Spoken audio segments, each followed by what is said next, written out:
Преди няколко седмици напуснахме дома си и тръгнахме с този ван към Азия, а крайната ни цел е Китай. Днес за първи път ще спим на къмпинг. Струва ли си парите, които платихме? Нека разберем. А по-късно ще посетим и античния град Асос, където дълги години е живял и преподавал Аристотел. Да тръгваме!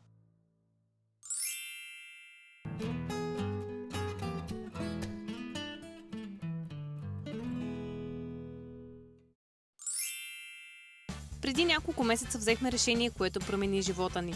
Преобразувахме в този бус в наш дом и тръгнахме към Азия с една голяма мечта – да стигнем до Китай.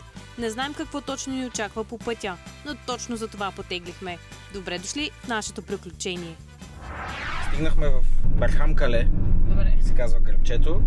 Тук има Асос, е някакъв каменен град, някакви антични места. Влизаме в града, естествено пак ни спряха. Почти всеки ден, в който се движиме, ни спират.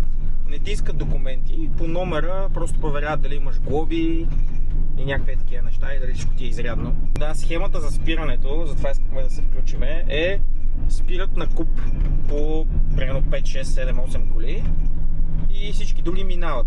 И тия 7-8 коли, докато не ги проверят, седат, после ги пускат и спират нови. Малко е тесничко. Е това може би, което виждате нагоре, е част от така този каменен град. Купола. Колко харчи на този баир? На този баир много. 50. 50? То е за някакви стотни от секундата. Днеска стига да има места де и всичко да е наред. Трябва да спим на един платен къмпинг. Охо, чакай сега тук. Малко си нещо става напрежонка. Какво стана? Ами не знам, сега ще разберем. Ако не мога минем, защото то става еднопосочно. Как ще стане? Тук изглежда много интересно, я гледай. Как ще станат нещата? Някакви хора помпат сладоледче. През какви улици минаваме? О, но! Защото никой не ни се е разпищял. Мале. Всичко е точно най-вероятно. Мале, това е много. Доста са яки уличките. Ох, много ме е страх от стръмни улици, хора. Направо изпитвам паника. Още малко. Особено в кола, много ме е страх, че Ето първият човек да ни гледа странно. Гледа ни си вика, ате, какво става? Да, това е грамадното. Може да се да близо. Гледай къде минаваме, бе. Мале. Право съм впечатлен. Мале. Спокойно, дръж се. Дръж се, моля те! Дръж се, ще е много опасно. Пазете се. Виж го сега къде си. Мръдни, бе! Не му се карай. Тук сме много близо. Спокойно, не сме близо. Как че излизаме от тук, не се знае. Мале. Ето го пътя, по който трябваше да дойде. Главния, за да не минаваме. Само, че май не сме тук. Пичове, няма стане, бе. Няма, ти си по-голям. Ти си с Аз съм предимство. по-голям, ма какво ми тръгва? Ти си с предимство. Ти трябва да си по-нагъл. Покажи им какви сме българите нагли. Не, със сигурност не сме по-нагли от тях. Те са скандални. Не, ти трябва да си по-нагъл от тях. Скандални изроди са. Те има достатъчно място. Няма място със сигурност. Отраскай го тогава. Има място от гледаш, моята страна. бе, От моята страна има място. Седиш и гледаш, там какво става? Чисто е. Чисто. Чисто от моята страна. Чисто е. Ей, тук трябва да сме ние. Това е то. Лотопарк. Ох, излязохме от града, хора. Поне ще може пеша да ходим. Тук трябва да Мале, ще може да ходим пеша до града. гледай тук как. Гледай само с каква такова те посреща. Ей, тук е местото. Това ли е Това е местото. Hello. Мерава! Добре, да си. Мераба. Мерава! Find a spot? Yeah, Whatever I like. Huh? Whatever I like. Wherever you like, yes. Thank you. See you. Снимай да видиш. Щастлив ли си?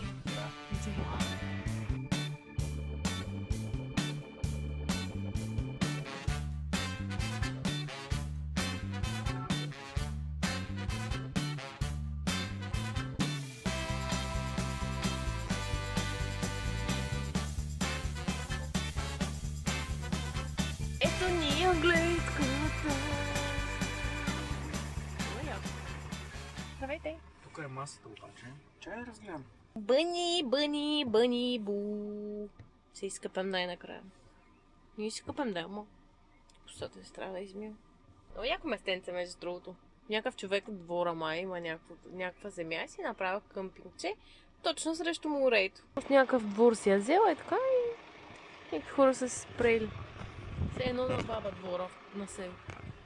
Много е яко, само че с гледка към морето. Така, сега ще се разходим, много сме близо до града, ще се разходим, ще пообиколим. Това има някакъв каменен град. Най-сладката котка пътешественик Мики Бу. Айде, да ходим. Границата е пред нас, планина. И ето това е каменния град, който цялата му обиколка около 3 часа. Сега обаче да се тъпнем всичко. За начало видим да се вържеме за електричество и вода. Ето това ни трябва. Дали ще стигне? Може и да не ни стигне кабела. И със сигурност ще трябва да обърнем. Обръщам, защото няма да можем да се хвържем към тока така.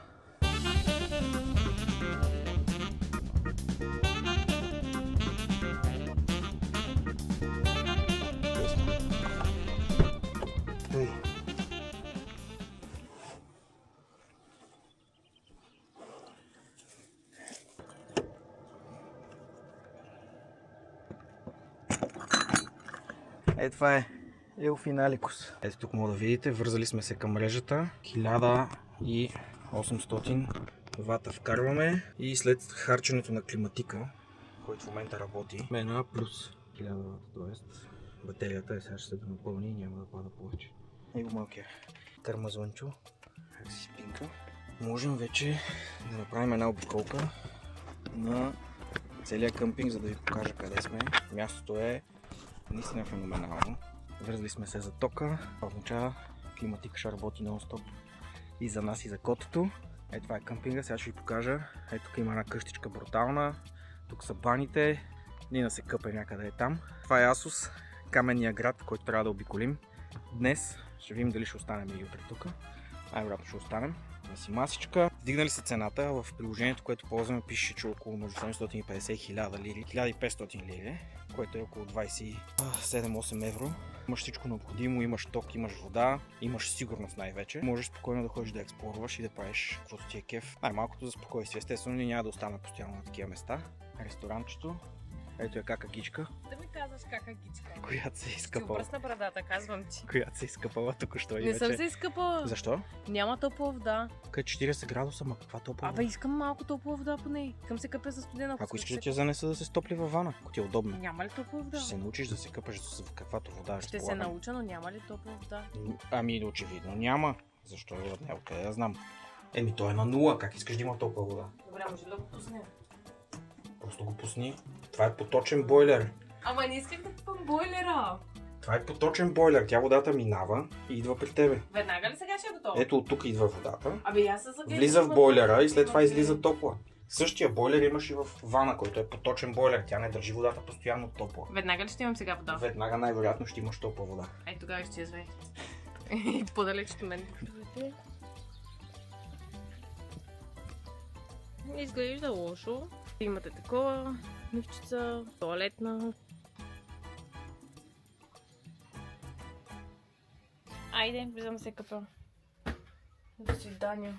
Няма място. Ето дори тук, където е къмпинг, това място явно е било, което е много накриво. Просто си има засадени неща. Това е. Обработено е, полива се и няма земя, както в други видеа ви казах, която да не се ползва. Няма такава земя.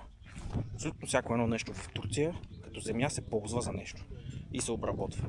Това е супер странно. Много готино, но супер странно за мен, като идвам от България и в общини сигурно 80% от земята не се обработва въобще и всички гледат да прецакат фермерите и да се внасят само букуци. Феноменално входче. Супер много хора хапват. Няма да ги притесняваме сега. Но иначе това е входа. Много хора идват дори само да хапват, каза човека. Едно 12 VS. За някаква топалка. Човека нещо си прави от дървце. Много готино. Very nice. Looks very nice. Марава. Ето, гледайте какво става. Ресторанчето. Няма да притесняваме гостите. Later we'll come to inside. Направо е мръсния топ. Is there a Wi-Fi? Do you have a Wi-Fi? Yeah, unfortunately. No? No, here there is No problem. No problem. Washing machine? No washing machine. Nina also asked. No Ah, washing okay. machine, so you should. No problem. Perfect. Last question. Do you have maybe a hose that we can fill water? Because we have a washing machine inside the van. Ha. Do you Hani have su a... doldurmak istiyorlar. No Nasıl problem. doldurulur? Yeah, because I don't want to move it. Значи няма Wi-Fi и пералня. Това са двете неща, които няма, но Wi-Fi на доста места в Турция няма. Това е нормално. Спираме на някакви места, дори по заведения също. Но ние си имаме всичко в... Amazing! Нека ни покажа птичката. Yes, I know. Куче има, кой ще стигне. И сега сме на мисия пълнене на вода. Хората, които го менажират, къмпингуват тук, което е най-яко. В смисъл, той каза, че спие там, да показва малко по-надолу. Ще ви разкажем и приложенията, които ползваме, за да намираме такива места в някои от следващите видеа и на лайфове. А сега отивам да пълна вода, докато моята любов си вземе душче и всичко се възстанови, че енергията малко е паднала. Но всяка ти вземе душче и се оправи, ще я заведа да хапне или ще направим нещо за хапване супер яко. И всичко ще е токижица. Ти бая се забавя, защото си мила косата. Да, много си. Казах, че сега ще си изкъпеш, ще си оправиш нещата и енергията ще се изчисти. Е, това е. Пълнахме маркуча оттам. Чиста работа. Някъде да не се е свил. Не. Водата се пълни. Добро налягане има. Пералнията апдейт. Водата се изтече. Нямам идея реално. Това е зависимостта. Може би днес ще пробвам пак да я пусна на някаква друга програма. Проблема е, че не мога да стигна до филтъра отдолу, както препоръчват всички, за да го изчистя и да видим дали не е от това. Но бели кахари.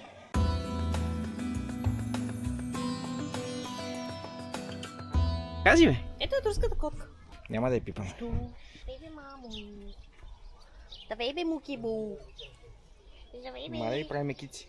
Да бейби. Снима ли залеза на хората? Да, сега ще го снимам от тук. Хора, черпим се залез.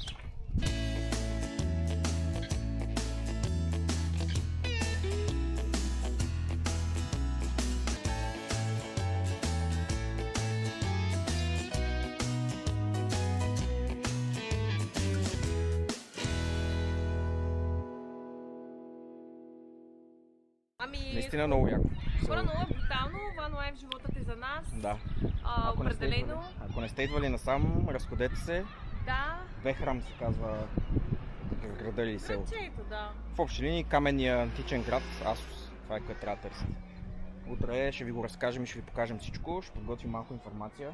Да. За по-любознателните. Но да, в смисъл, само вижте за каква гледка става въпрос. Много е красиво. Ето го ванчето. Алистър! Да. И имаме тази гледка, буквално от спалнята ни виждаме това нещо. Там не може да падне. Аз не мога падна. Аз мога само да летя. Не. Феноменално. Като цяло има сувенири и някакви неща за хапване. Това е някаква къща на камъни явно. Сталактити, сталакмити и сталактони. Ето правят бижута от камерите. 1992. Виж, тук можеш да вземеш някакви бижута. Не искам. С камъни. Браво, гордея се с тебе. Дрем.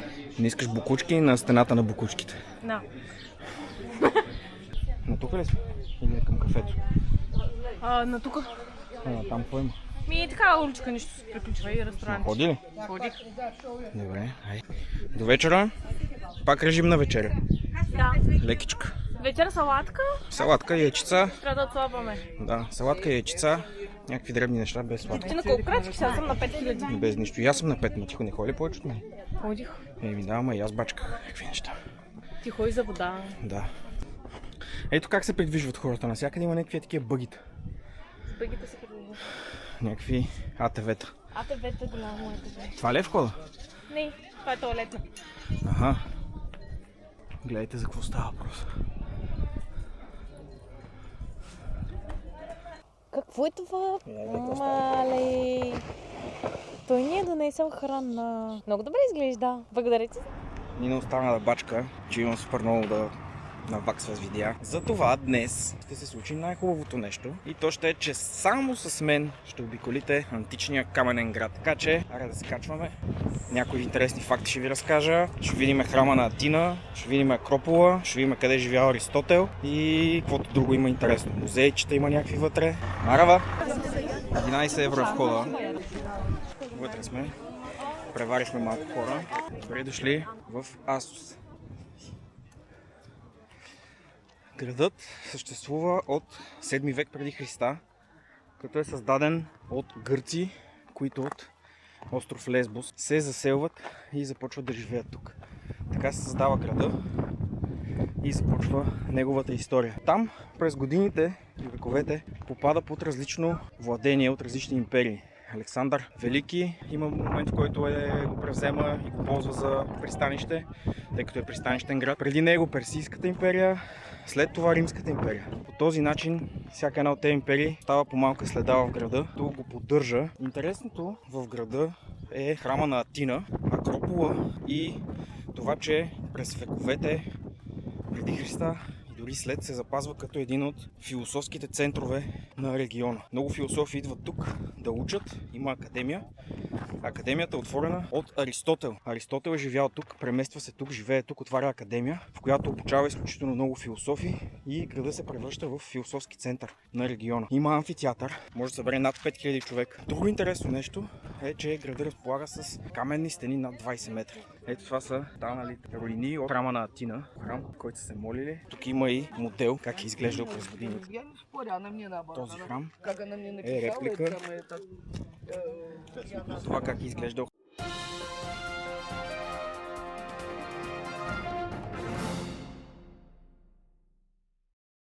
Ето как е изглеждал града. Как се е строило това нещо, защото не изглежда реновирано определено. То се вижда, че не е реновирано. Аз даже питах някой човека. Значи, такъв камък, пак тези играят ролята, може би да обират вибрации под някаква форма и така. Това нещо не е реновирано почти. Това тук е гимназиума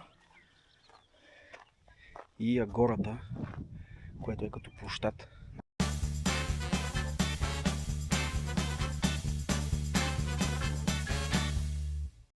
И това е една от църквите, които са съществували. Построена е 5-6 век преди Христа.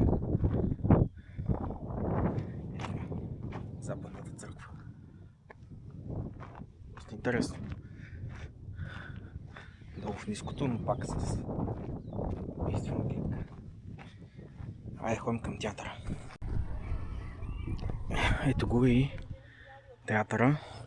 Театъра е в почти най-ниската точка на града. И интересното за него е, че събира 5000 души. Това за това време според мен е, не знам, абсурдно било.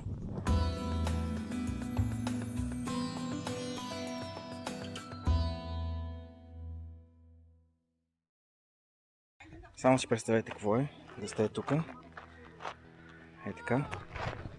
Седите и говорите на тия хора.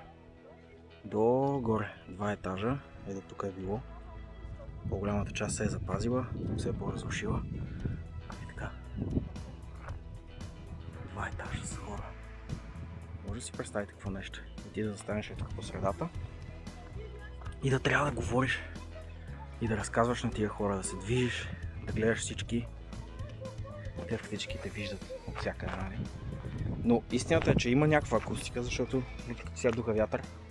Сега като говоря се чува малко повече, може би се отблъсква звука, не знам, камъните. Ето има останали няколко камъка от тогава. Тук е било нещо като някаква малка сграда. Има и странични входове, ако си ми е интересно, какви са те, отиват под фактически трибуната. Наистина страхотно, много впечатляващо. Имало и политически лекции, философски лекции и някакъв вход, който е под трибуните. Много яко.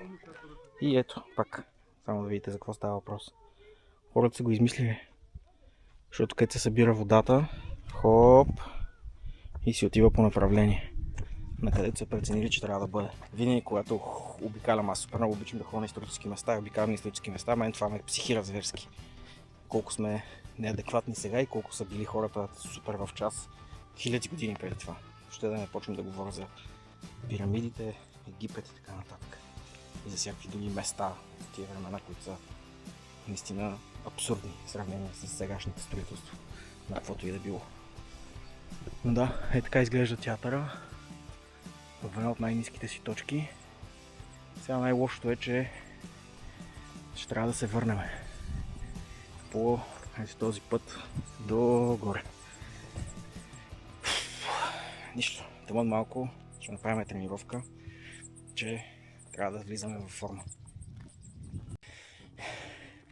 Ще използвам този момент да отправя специален поздрав за батко Марти, батко Дени и батко Ники, които ми обясняваха месеци преди да тръгнем, че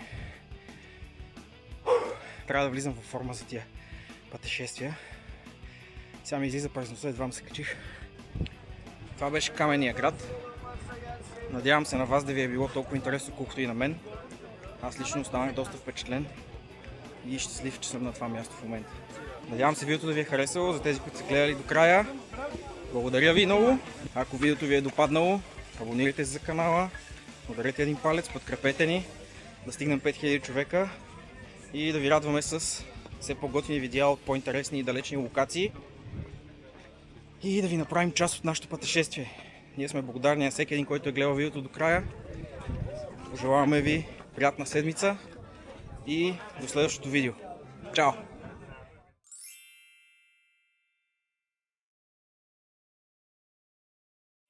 Най-накрая ще намерим място, където да спрем за малко. Само ние, ванът и природата. След седмиците на път точно от това имахме нужда. Но преди това трябваше да решим един проблем, който вече не можехме да отлагаме. До следващия епизод.